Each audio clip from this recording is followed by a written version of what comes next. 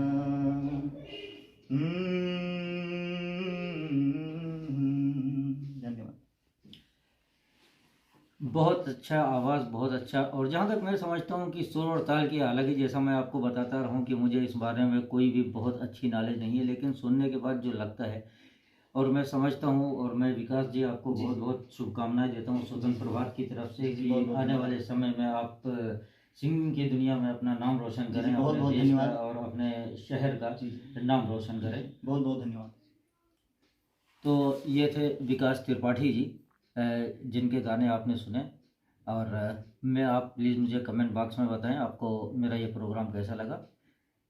मेरे चैनल को लाइक करें, सब्सक्राइब करें। धन्यवाद।